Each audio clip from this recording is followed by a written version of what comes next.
سورۃ الجاثیہ۔ بسم اللہ الرحمن الرحیم، حامیم، تنزیل الکتاب من اللہ العزیز الحکیم۔ یہ سورہ مبارکہ اور پھر اس کے بعد آئے گی سورہ احقاف، یہ آپس میں جوڑا ہے، چنانچہ ان دونوں کا شروع اسی آیت سے ہوگا، تنزیل الکتاب من اللہ العزیز الحکیم، جو اس سے ہو رہا ہے۔ اتارا جانا ہے اس کتاب کا اس اللہ کی طرف سے جو زبردست ہے اور کمال حکمت والا۔ ان فی السماوات والارض لآیات للمؤمنین، یقیناً آسمانوں اور زمین میں نشانیاں ہیں ماننے والوں کے لیے۔ وفی خلقکم، اور تمہاری تخلیق میں، وما یبث من دابۃ، اور جو اللہ نے پھیلا دیے ہیں تمام جاندار، آیات لقوم یوقنون، نشانیاں ہیں ان لوگوں کے لیے جو یقین کریں۔ واختلاف اللیل والنہار وما انزل اللہ من السماء من رزق فاحیا به الارض بعد موتها وتصریف الریاح آیات لقوم یعقلون، اور یہ جو اللہ نے اور دن اور رات کا اختلاف، اور جو اللہ نے اتارا ہے آسمان سے رزق، یعنی رزق روزی، پانی اتارا ہے۔ پانی ذریعہ بنتا ہے زمین سے روزی کے نکلنے کا، تو گویا کہ پانی جو آ رہا ہے یہی رزق ہے، یہ ذریعہ بنا ہے۔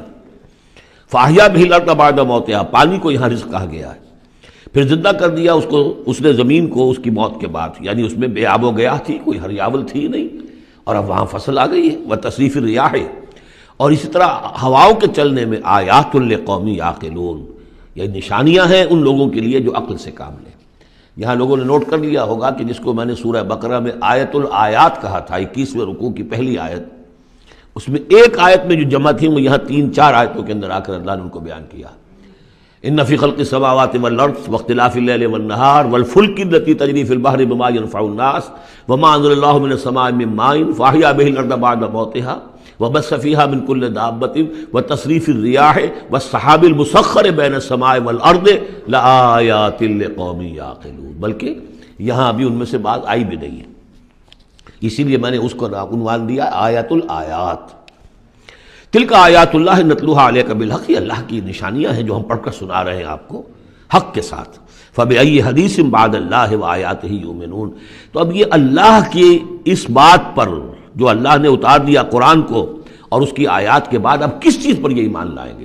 اگر اس پر ایمان نہیں لائے تو کوئی بڑے سے بڑا معجزہ دیکھ کر بھی ایمان نہیں لائیں گے، اس لیے کہ ایمان لانے کی شرط تو یہ ہے کہ آدمی خود طالب حق ہو، طالب ہدایت ہو۔ طالب ہدایت کے لیے یہ بہت بڑا معجزہ ہے قرآن، اور یہ ہدایت کا بہت بڑا منبع ہے، چراغ ہے، سراج منیر ہے، اور جو طالب حق نہیں ہے وہ بڑے سے بڑا معجزہ دیکھ کر بھی نہیں مانے گا۔ ویل لکل افاک نسیم، تباہی ہے، بربادی ہے ہر اس شخص کے لیے جو جھوٹا ہے، باتیں گھڑنے والا، اسیم، گناہ گار ہے۔ یسمع آیات اللہ تتلی علیہ، وہ سنتا ہے اللہ کی آیات جو اسے پڑھ کر سنائی جاتی ہیں۔ ثم یصر مستکبرا کأن لم یسمعها، پھر وہ اڑا رہتا ہے ضد پر، اصرار سواد سے جب ہوتا ہے ضد کرنا۔ ثم یصر مستکبرا، اور تکبر کرتا ہے، اڑا رہتا ہے کأن لم یسمعها، ایسے جیسے انہوں نے سنا ہی نہیں اس کو۔ فبشرہ بعذاب الیم، یہ اکثر و بیشتر جو قریش کے سردار تھے ان کا حال یہی تھا، تو اے نبی ان کو بشارت دے دیجیے بہت بڑے عذاب کی، بہت دردناک عذاب کی۔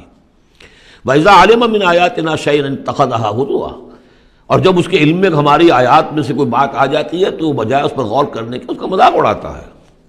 اولئک لہم عذاب مہین، یہ لوگ وہ ہیں کہ جن کے لیے اہانت آمیز عذاب ہوگا۔ من ورائہم جہنم، اور اس کے پیچھے ان کے پرے دوزخ ہے، یعنی منتظر ہے ان کی۔ ولا یغنی عنہم ما کسبوا شیئا، جو کمائی انہوں نے دنیا میں کی ہوگی، مال و دولت جمع کیا ہوگا، وہ انہیں کچھ نہ بچا سکے گا اس دوزخ سے۔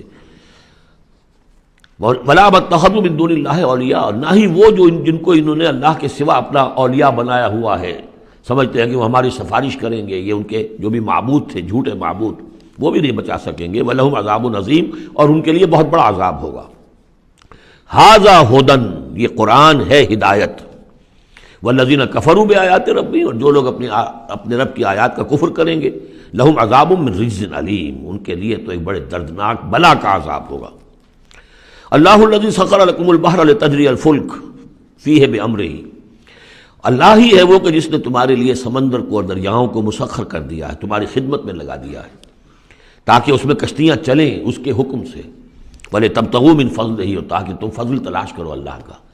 کشتیوں کے ذریعے سے ہی سامان تجارت ادھر سے ادھر جاتا تھا۔ وَلَعَلَّكُمْ تَشْكُرُونَ، اور تاکہ تم شکر کرو۔ وَسَخَّرَ لَكُم مَّا فِي السَّمَاوَاتِ وَمَّا فِي الْأَرْضِ جَمِيعًا مِّنْهُ، اور اللہ نے تو تمہارے لیے مسخر کر دیا، تمہارے لیے کام میں لگا دیا وہ سب کچھ جو آسمانوں میں ہے اور وہ سب کچھ جو زمین میں، کل کا کل اپنی طرف سے۔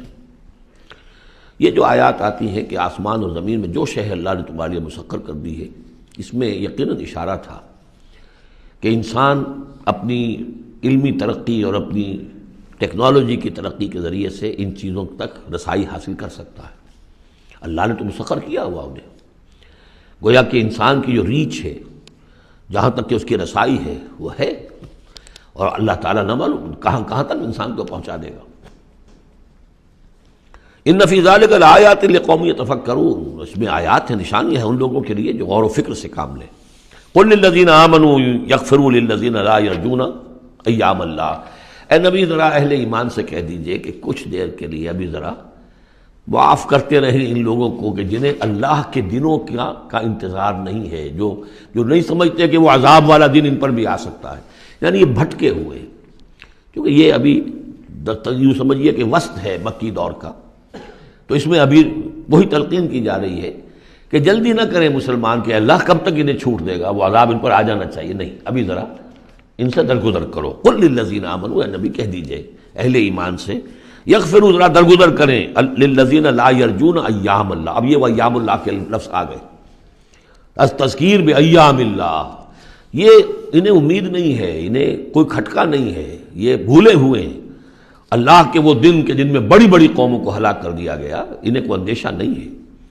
لیجزی قوم بما کانوا یکسبون، تاکہ اللہ تعالیٰ بدلہ دے ہر قوم کو ان کی اپنی کمائی کے مطابق۔ من عمل صالحا فلنفسہ، تو جس نے اچھے کام کیے تو اپنے لیے کیے، اپنے بھلے کے لیے کیے، اپنے فائدے کے لیے کیے، ومن اساء فعلیہا، جس نے برا کام کیا وہ اس کا وبال اسی پر ہوگا۔ ثم الی ربکم ترجعون، پھر تم اپنے رب کی طرف لوٹا دیے جاؤ گے۔